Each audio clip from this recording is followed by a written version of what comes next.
You know, the story of Joseph and his family from Genesis chapters 41 to 45 really illustrates a profound truth about human nature, how we often look for solutions in our own strength before turning to God. It's fascinating, right? When famine strikes, Jacob sends his sons to Egypt for grain, all while Joseph's wisdom makes that resource available. But it isn't until Jacob discovers that Joseph is alive that he actually sees God's hand at work. That's super interesting.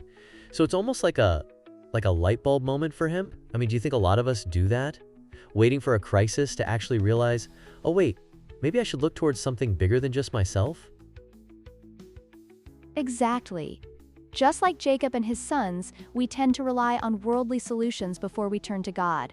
And Isaiah cautions against this tendency, urging us to trust in God first. Imagine being in a deep pit because you decided to rely solely on your own abilities, thinking you could climb out. But then, you realize there's a hand above you willing to pull you out if only you'd look up. Wow, that's such a vivid analogy.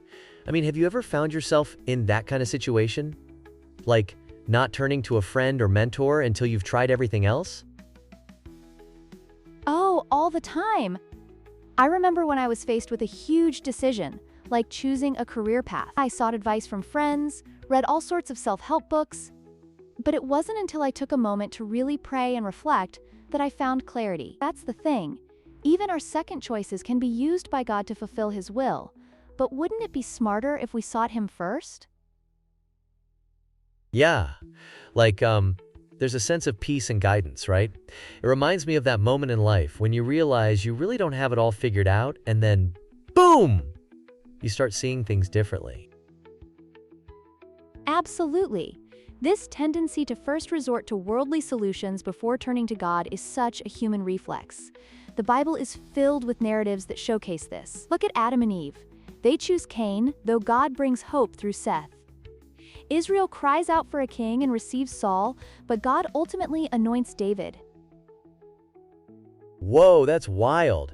So, what you're saying is that God's got this big picture plan, and we're just, kind of seeing a piece of the puzzle? Yes. It's like we're horizontally viewing the puzzle instead of the full scope. Consider Jonah. He runs away from God's command to preach in Nineveh, only to later find himself in the very place God wanted him to be. Failing forward, if you will. It's like you can run, but you can't hide. That's such a strong message, like the idea that our mistakes don't disqualify us from a second chance with God. I mean, goodness, what about the prodigal son? His journey of failure deepens his understanding of grace.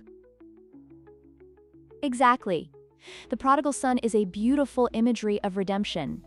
And think about Paul, right? He starts off as a persecutor of Christians, but becomes one of the most powerful witnesses for the faith. God's sovereignty can reshape our failures into something beautiful. We might take the scenic route, but His purposes remain intact.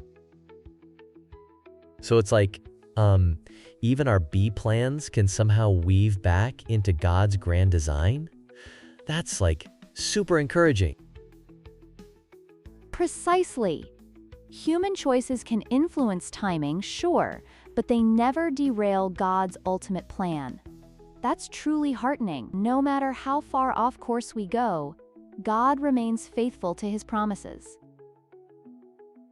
Wow, I totally love that. It's no matter what, there's always a way back if we're willing to open our eyes, right?